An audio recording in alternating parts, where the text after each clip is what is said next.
On accueille notre troisième débatteur avec Louis Egoïne Delarge, que vous avez entendu en fait, qui s'est déjà exprimé. Oui, c'était Et moi. de quoi vas-tu nous parler ?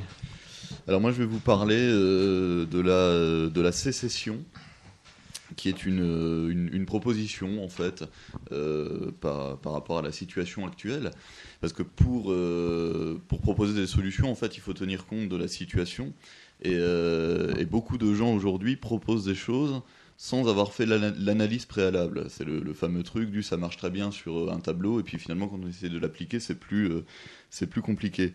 Or, là, on se rend compte que, par exemple, il y a beaucoup de gens qui se disent anti-système, et quand il s'agit de définir le système, eh ben, on a beaucoup de propositions différentes. Alors, il y en a qui vont nous dire le système, c'est les lobbies, le lobby sioniste, ou les francs-maçons, ou des choses comme ça. Or, les gens ne se rendent pas compte, c'est un petit peu le principe de la lettre volée d'Edgar Poe, quoi. C'est-à-dire qu'on la cherche partout, et puis finalement, elle est en évidence sur le bureau, et du coup, personne ne la voit. L'ennemi de base, c'est quand même l'État. Et justement, j'en parlais un peu tout à l'heure par rapport à l'affaire Jacqueline Sauvage, où là, on a eu une vraie intervention de l'État pour entraver la justice, en fait. C'est-à-dire que la justice l'avait condamné, et puis l'État intervient en disant non, bah, finalement, nous, on décide que non. Et donc, l'État, on se rend compte qu'il intervient avec les lois qu'il fait en ce moment sécuritaires dans absolument tous les détails de notre vie, dans lesquels il n'aurait pas à intervenir normalement. C'est-à-dire qu'on nous explique où on doit fumer, où on ne doit pas fumer, on nous explique comment on doit draguer les filles, enfin je veux dire, ça devient insupportable. Et combien ça coûte étouffant, et combien ça coûte, les filles, ouais. Comment les regarder même. On nous explique même comment les regarder. On nous enjoint à draguer les mecs plutôt. De plus en plus. Et finalement, ce qu'il faudrait faire, ce serait en revenir à des espèces de mini-États par la propriété privée. C'est des choses qui existent déjà. Il y a notamment, c'est très courant dans les îles. Les îles, étant donné qu'elles sont entourées par la mer, ont beaucoup de velléités d'indépendance. On peut citer Venise, l'Écosse, la Corse. D'ailleurs, il y a une petite île au large de Cannes qui s'appelle Saint-Honorat. Et Saint-Honorat, c'est une île privée qui appartient à des moines, par exemple. Et les moines gèrent l'île comme ils veulent, avec un règlement intérieur. Et c'est très drôle parce que, par exemple, à Cannes, où c'est la ville du festival, du glamour, on voit toutes les starlettes en bikini sur la plage, etc. On n'a pas le droit d'être en bikini sur les plages de Saint-Honorat. Il y a un règlement qui est différent. Donc ce sont des choses qui existent déjà, et c'est possible.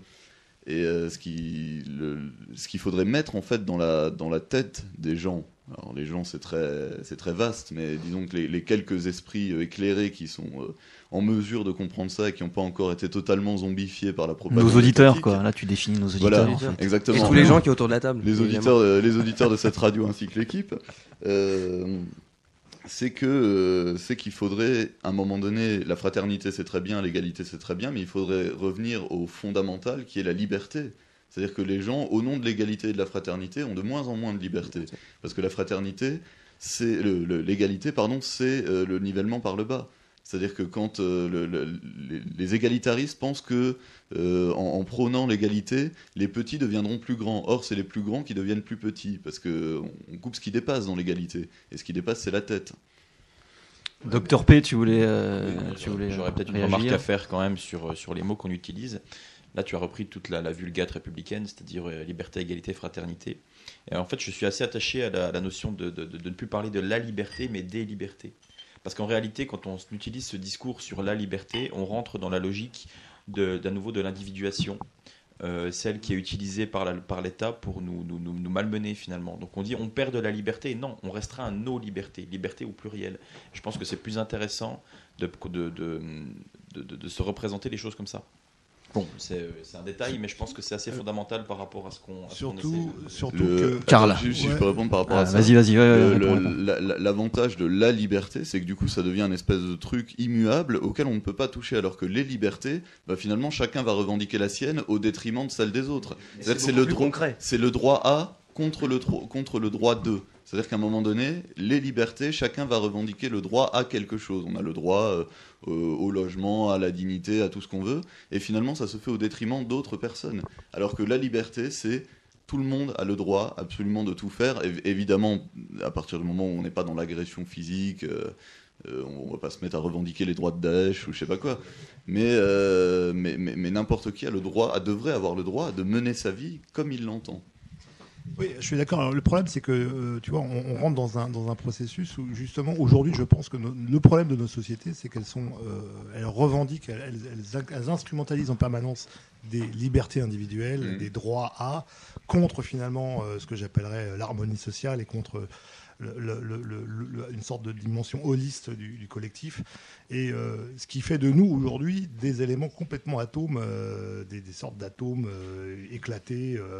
Il n'y a plus de vie communautaire, il n'y a plus de communauté, il n'y a plus de collectif dans nos sociétés, quoi. Et je pense que c'est le problème.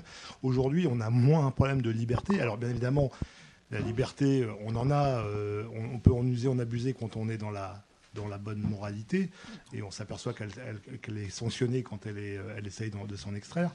Mais je pense aujourd'hui, c'est tout un discours sur le libéral et le libéralisme qu'il faut tenir, et c'est pour ça que le débat sur les démocraties illibérales, et quand on lit un peu le préambule qu'on donne, la définition qu'on donne Orban, c'est très intéressant parce qu'effectivement, il rappelle en fait des valeurs qui sont là. Il fait appel aux valeurs chrétiennes, hein. Donc il rappelle des valeurs qui sont déjà là en fait comme étant immuables et indiscutables. Donc déjà on restreint des libertés, tu vois. Et deuxièmement, il rappelle aussi que c'est le principe de la souveraineté populaire, quoi, hein, et que c'est pas des ONG ou des milliardaires qui décident de l'avenir des peuples. Le gros problème dans la situation actuelle avec les collectivités, c'est que ça devient du collectivisme dans lequel l'individu disparaît. Or, pour pouvoir exister, il faudrait que l'individu se réapproprie déjà son existence en tant qu'individu. Or, pour faire ça, on ne peut plus le faire aujourd'hui à cause de plein de facteurs dont on a parlé précédemment, qui sont politiques, idéologiques et qui s'introduisent dans la justice, dans l'université, etc., qui fait que l'individu est du berceau au cercueil, drivé, pour utiliser un anglicisme, par l'État, puisque l'école est obligatoire, donc à travers l'éducation nationale, ils peuvent faire de la propagande républicaine. On ne voit pas pourquoi l'école pourrait pas être privée, par exemple. Parce que finalement, même les écoles hors contrat, etc., doivent respecter une sorte de programme. Donc pour l'école privée, pour le free banking, pour tout ça, pour que un millier de petits États fleurissent et s'épanouissent, dans lesquels chacun aura la possibilité de choisir ses règles. Ça existait au Moyen-Âge d'ailleurs, le pouvoir n'était pas centralisé. Finalement, le meilleur système qu'on pourrait imaginer, c'est la monarchie tempérée, où il y a un roi au-dessus qui est là pour gérer les problèmes, mais où finalement l'État s'ingère le moins possible dans la vie des gens. Ce qu'on appelle la minarchie ou l'acratie, si on annule totalement l'État, ce qui serait aussi une possibilité. D'ailleurs, on voit très bien avec quelques exemples récents qu'on a eus, que les peuples sont capables de survivre sans État. La Belgique n'a pas eu d'État pendant quelques temps, ils ont été capables de survivre. Là, actuellement... Attendez, on va faire tourner la parole un peu. Actuellement, je crois qu'on a...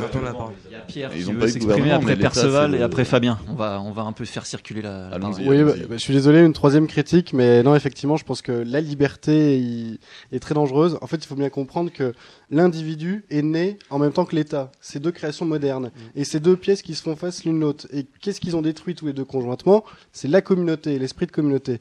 Donc opposer l'État à l'individu, c'est très bien, ou l'individu à l'État, mais on ne résoudra rien, parce que c'est l'État qui a créé les individus en dissolvant les communautés traditionnelles, et c'est les individus qui ont créé l'État en voulant se débarrasser de leur communauté traditionnelle. Et aujourd'hui, je pense qu'effectivement, on peut utiliser le libéralisme dans une optique stratégique et tactique pour lutter contre l'État qui est devenu gauchiste. Mais c'est l'idéologie de l'État qui pose problème. Et quand tu dis que les Belges, par exemple, peuvent vivre sans État, non. Ils vivent sans gouvernement. Il y avait des structures, de toute manière. Tout à fait, l'administration, puisque c'est ça qui définit l'État. Sinon, on dirait police, pouvoir. Les hôpitaux. L'administration tourne. Donc, je pense que c'est une voie un peu utopique de se débarrasser. Perceval. Oui, du coup, on parlait de l'Ancien Régime, et c'est vrai que sous l'Ancien Régime, Fabien, tu me corrigeras si je me trompe, mais il y avait des parlements locaux, et en fait, on se rend compte finalement qu'il y avait bien plus finalement de démocratie locale sous l'Ancien Régime que maintenant. Du coup, il faut savoir qu'est-ce qu'on veut qu'il soit géré par le pouvoir central, et qu'est-ce qu'on veut qu'il soit géré plus directement au niveau local, vraiment, par les citoyens. Exactement. La suppression de l'État ne veut pas dire la suppression des structures. Ça veut dire que les structures vont être créées autrement et gérées autrement par les gens directement. C'est-à-dire que là, le pouvoir est même de plus en plus décentralisé maintenant à Bruxelles. Donc c'est de plus en plus éloigné de nous et on a de moins en moins de pouvoir de se plaindre en fait. Alors qu'à l'époque où il y avait des rois, par exemple, n'importe qui dans le peuple, à partir du moment où il avait un chapeau et une épée, pouvait entrer dans le palais royal, mais même dans les appartements du roi. Beaucoup de reines ont accouché en public, jusqu'à Marie-Antoinette. Les reines accouchaient en public, et c'est-à-dire que n'importe qui pouvait arriver et assister à ça. Aujourd'hui, on n'imagine pas quelqu'un entrer dans l'Élysée et demander à voir Macron, ça n'existe pas. Avec Brigitte, c'est un peu. Imaginez que Brigitte accouche. Brigitte, c'est l'accouchement de Brigitte. Fabien, à toi. Oui, c'est pas grave, on assistera à la GPA de Brigitte, ça sera bien aussi. Oui, Sylvain m'a passé la parole. Alors, je ne sais pas si c'était tellement en tant qu'historien pour valider effectivement ce qui a été dit et qui me semble assez juste sur les libertés, etc. Ou en tant que collapsologue ou apprenti collapsologue, parce que finalement cette question de État ou pas État, c'est aussi une question qui se pose quand on se penche sur les théories de l'effondrement. Voilà, dans tous les cas, peut-être qu'on va y venir d'une façon ou d'une autre, ce qui ne veut pas forcément dire pas de pouvoir, mais peut-être une redéfinition locale du pouvoir. Mais à la limite, ce sera peut-être même pas un choix, mais une perspective qui va s'imposer à nous. Alors justement, vous parlez de perspective. Comment, parce que là, on va quand même mettre fin au sujet, on ne peut pas rester 2 heures dessus, mais moi, ce qui m'intéresse, c'est l'avenir. Comment vous voyez cet effondrement progressif de l'État en multiplication de petits États locaux? Je sais quoi, ça ressemble comme un très bon film que je recommande aux auditeurs s'ils l'ont pas vu, un peu comme dans Les Fils de l'Homme, où finalement c'est ça, c'est une multiplication de petites communautés, micro-communautés, mais ça s'affronte... Enfin, ça y va, quoi. Vous avez intérêt à sortir les flingues et les boîtes de conserve, les gars.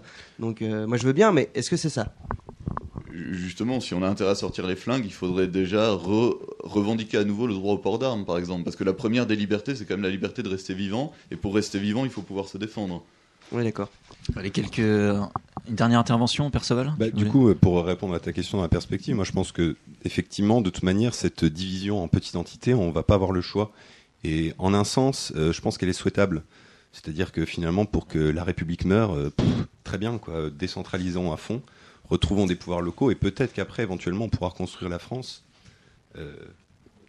sur la base de pouvoirs locaux. Et voilà, moi je pense que si la République meurt, tant mieux, quoi. Merci pour le sujet. Vas-y, conclue. Je conclue, j'en profite pour caler un peu de pub, parce que tant qu'à faire, autant le faire. Ce sujet que j'ai essayé d'aborder de manière très rapide et succincte, dans le temps qui m'était imparti, est développé plus longuement dans un livre qui va bientôt sortir, qui va sortir le 26 octobre, qui s'appelle Sécession, l'art de désobéir. C'est écrit par Paul-Éric Blanru, qui est un ami avec qui j'ai enregistré des entretiens qui sont disponibles sur SoundCloud ou Dailymotion, qui s'appelle, alors les entretiens, c'est Évadez-vous, causerie avec Paul-Éric Blanru, puisque nous, ce qu'on prône, c'est justement, on dit arrêtez de vous indigner, indignez-vous, non, évadez-vous. Et un documentaire qui a été tourné entre Nice et Cannes avec Blanru, dans lequel votre serviteur intervient, qui s'appelle Ennemi de l'État, Blanru en liberté. On peut voir tout ça, et il parle aussi des figures qui lui ont inspiré cette idée de sécession, et qui sont Casanova, Nietzsche, D'Annunzio, et ce genre de personnages. Merci Louis Gohin. Comme vous aurez pu le constater, il a quand même de drôles d'amis.